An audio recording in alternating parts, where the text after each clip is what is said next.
Greetings! Let me introduce you to the Sprint 137. The first item on our list is placed in a crew mobile app. Now, when you are boarding packs on a flight, you can see attached scans of documents right in the boarding view. We keep on adding value to our sales module. In this sprint, we introduced a new view in the sales menu, Ferry Flights.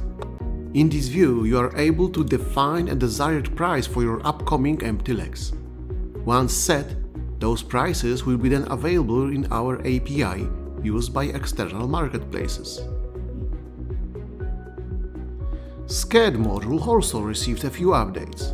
Now you can filter your view by aircraft and also define alternate airport for your scheduled flights.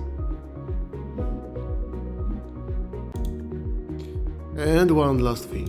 If your company uses the Microsoft ecosystem, you have now the possibility to enable or enforce login to Lyon using Microsoft Single Sign-On. That's all, folks. For more info about Lyon, please check our socials.